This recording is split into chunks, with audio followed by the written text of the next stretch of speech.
no, NASA is not hiding kidnapped children on Mars. If you have too much dessert, that's sin. Oh my gosh. I think I remember an article. Spoons on his cat. What ignites you? What leads you to do what you do every day? Hello all, today we have a special guest. David Brooks is joining us. He is a New York Times columnist since 2003, and he's known for his centrist commentary on politics, culture, and society.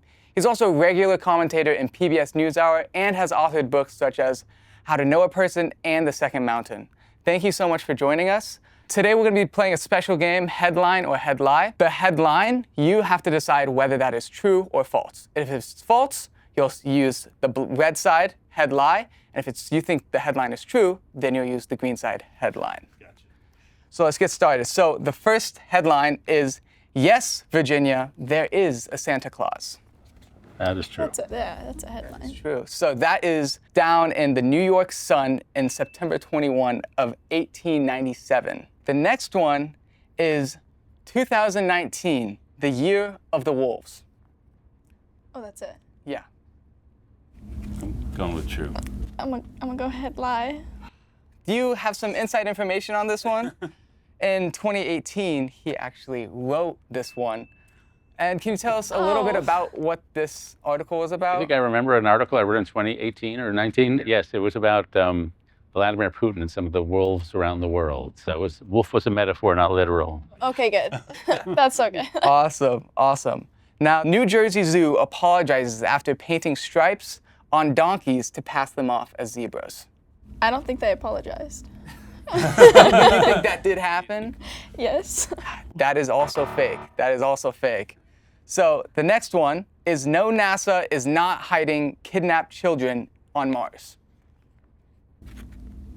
Yeah. You think that's true? Yeah. That is true. In 2017, the Washington Post actually published the headline, no, NASA is not hiding kidnapped children on Mars. I read that and I was like, that is so bizarre. Do you have some tips and tricks as to what makes up a good headline? Anything that provokes an emotional reaction.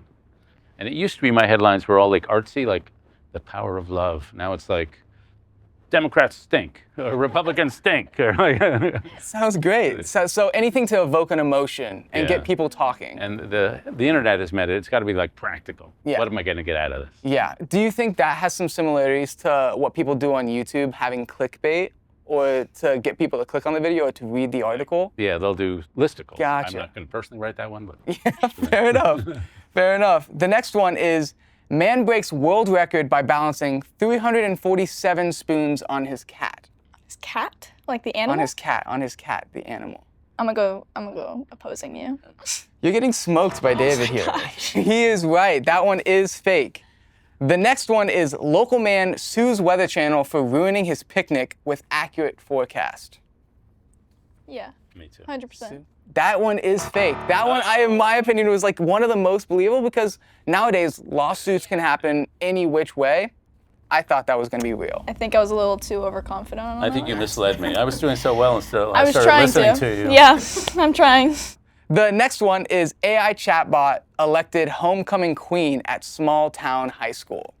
Ooh, that could be. Nowadays with AI, you aren't really sure. I'm going to go with a lie. Lie? Yeah. You guys are right. But AI is up and coming. How does that affect your role as a writer? I use it to do research, but it's kind of useless. I read about psychology and politics and culture, and it's not very good. It's good at technical problems like physics or math, but it's not good at what I write about. And I would never use it to actually write something, because I try to write in my own unique voice, and it can't do that. So you're not worried that AI is going to steal your job? No. I think we're going to find out who we are by discovering what AI can't do. So it can be a tool, but I don't think it's going to take my job. But I'll be unemployed in a year, and then I'll coming back to you for begging. Fair enough. I know that's been a conversation in this department as well, of like, how smart is it to go into communications? Why should we get into the art of journalism and telling the truth? Because AI is more increasingly becoming something that people rely on. What would you say to the people who are worried about that? Yeah, journalism is a person-to-person job. Like, we go out and interview other human beings, and AI just is not going to be able to do that. AI has good information, but it doesn't have understanding. It doesn't have curiosity. It doesn't have passion. It doesn't have motivation. All the things that make a human a human. You reference faith and moral traditions in your work. How do you navigate writing about spirituality for a larger secular readership of the New York Times? I tell pastors I'm the gateway drug to you. So I talk about spirituality a lot. I talk about moral formation. I talk about a lot of the things that you would get in a church. But I'm a secular writer for a secular audience. And I sometimes write about my faith explicitly, but I don't do it that much because I know so many people who know so much more than I do. But I find so many people who are not Christian, who are Christian or Jewish or Muslim, and there's just not a lot of conversation about what's a good life. How do you nurture your soul? How do you tell the difference between when you feel spiritually healthy and spiritually sick? And so I write about that, but I do it less explicitly in reference to a specific, like Jesus. But I talk about the general things I've learned. Like if you go through theological writing, there's so much writing on, say, forgiveness. How do you ask for an offer of forgiveness? Yeah. And where does the forgiveness come from? And so many people out in the world, frankly, who didn't go to religious schools, they've never encountered this kind of, what does moral formation feel like? There's certain words that they've heard the words, but they don't quite know what they mean, like grace, or redemption, or sin. Like the word sin, a lot of people think, well, that's what, if you have too much dessert, that's sin. But if sin is in all of us, and so if you're not a religious person, you're still sort of aware there's something broken. And if you don't have the category of sin, it's hard to know, like sin is putting a lower love above a higher love. So for example, if you tell me a secret, and I blab it at a dinner party with you, I've put my love of popularity above my love of friendship. And that's a sin. But the religions give us all this knowledge, and then I try to convert it for a secular audience.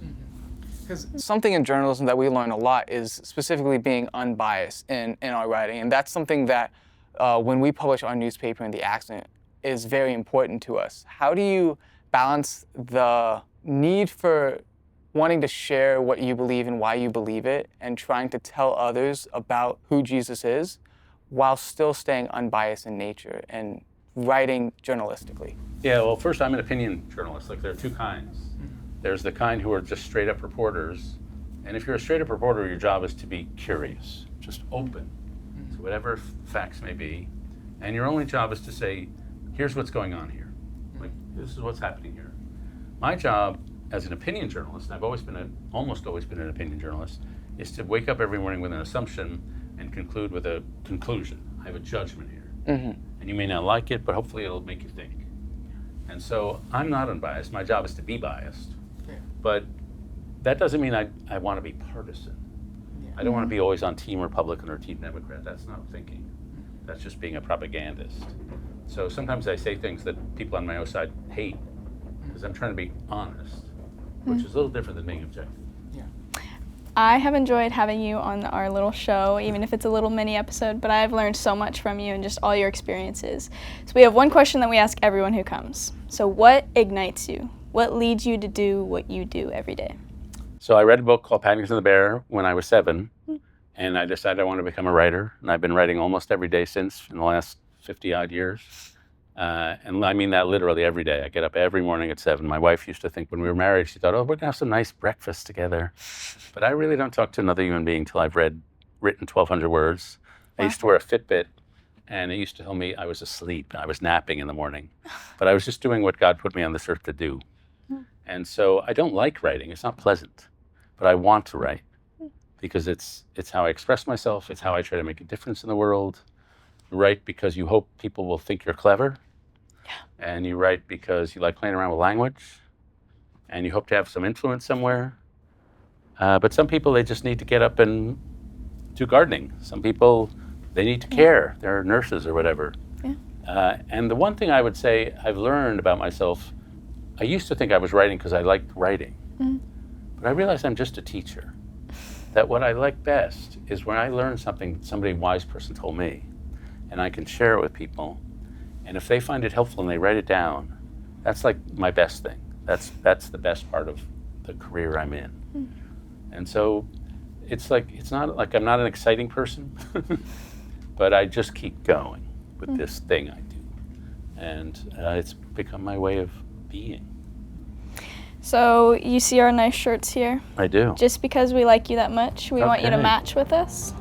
So we have one I for will you get that an I Ignite magically shirt. brought out. Yes, Thank you. of course. And Thank you so much for joining I us. will wear my Ignite shirt everywhere I go. I'll tell everybody about Southern, and I'll just, you guys will be so famous within a month. Oh, so. good.